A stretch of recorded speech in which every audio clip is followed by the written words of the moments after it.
Bonjour, bienvenue sur Coco TV pour une nouvelle vidéo, ou plutôt une deuxième vidéo du téléphone Tiny P7000, plus un téléphone très intéressant qui nous a été procuré par le revendeur Tiny Deal, où on peut trouver le téléphone pour 150 € seulement. Et en fait, pour le tarif, on peut se dire c'est très simple, puisque nous avons un téléphone chinois, bien entendu, avec Android 4.4.4 et une petite surcouche, avec 1 Go de mémoire vive, un MTK 6732 très classique, 8 Go pour le stockage, emplacement micro SD, dual SIM bien entendu, batterie amovible, finition métal autour, plastique derrière, avec un écran en HD, donc en 720, rien de plus. Mais la petite particularité, on va y revenir un tout petit peu plus tard, se trouve au dos du téléphone. Donc physiquement, l'appareil est très sympa. Nous avons ici en version noire, donc un motif qui a été appliqué sur le plastique derrière qui est très sympa. Nous avons l'unique haut-parleur ici, le petit plus dont nous reviendrons plus tard. Là, nous avons l'appareil photo avec le flash, USB, jack. Donc, finition métal au bord avec un petit liseré doré qui est pas mal du tout. Le doré, c'est pas trop notre truc à la ferme. Quoique pour le boss, on sait pas trop. Mais ça rend plutôt bien. Alors, c'est quand même plutôt masculin comme téléphone, sans parler de la taille. À voir. Bien entendu, on peut ouvrir le téléphone très facilement. On enlève la coque en plastique.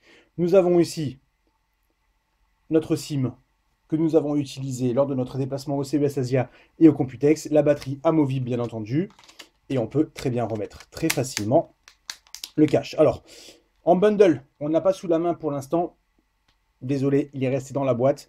Nous avons en fait un cache qu'on peut mettre par-dessus avec un cover intelligent, on va dire, puisque il y a un trou pour laisser voir l'heure. Alors, on déverrouille le téléphone, on va augmenter la luminosité au maximum, voilà. Donc là, nous avons le téléphone qui est verrouillé, c'est parce qu'en fait, il y avait un VPN installé pour la Chine. Et donc, le petit plus, on le voit ici, c'est le fingerprint lock, puisqu'en fait, ceci est un lecteur d'empreintes. Donc le fonctionnement est particulièrement simple. On l'ouvre, donc là, nous avons déjà des doigts qui sont enregistrés, on va en mettre un autre. Alors, voilà, et on va ajouter.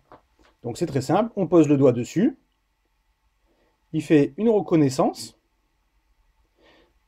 et on répète l'action jusqu'à ce que toute l'empreinte soit lue. Alors ça peut prendre un peu de temps. Mais globalement, on a trouvé que le capteur fonctionnait très bien, enfin le lecteur fonctionnait très bien. Par exemple, si on compare au Mat 7, donc voilà, maintenant nous en avons 3, donc si, hop, alors on s'éparpille un peu, mais si on compare au Mat 7, eh bien le Timi, étonnamment malgré son prix de 150 € chez Tiny Deal, on le répète, est quand même beaucoup plus rapide peut-être, mais aussi surtout on a eu beaucoup moins d'erreurs qu'avec notre Huawei. Alors, donc on revient dessus sur l'interface. Donc là, ce sont les paramètres, on peut le constater, légère surcouche par rapport au stock Android, mais surtout il y a comme toujours de l'anglais, du français, et ce n'est pas forcément très bien intégré parce que si on cherche les menus de verrouillage, l'écran de verrouillage, c'est dans le lecteur d'empreintes. Donc là on voit maintenant, nous avons bien le finger lock. On met le doigt derrière, ça ne fait rien. Il faut d'abord appuyer pour déverrouiller.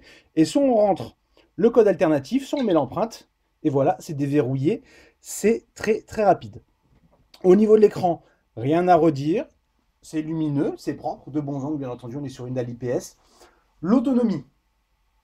Nous avons pu faire des tests très complets pendant notre déplacement en Chine et à Taïwan. Et l'autonomie est très bonne. On tenait largement la journée avec le GPS activé.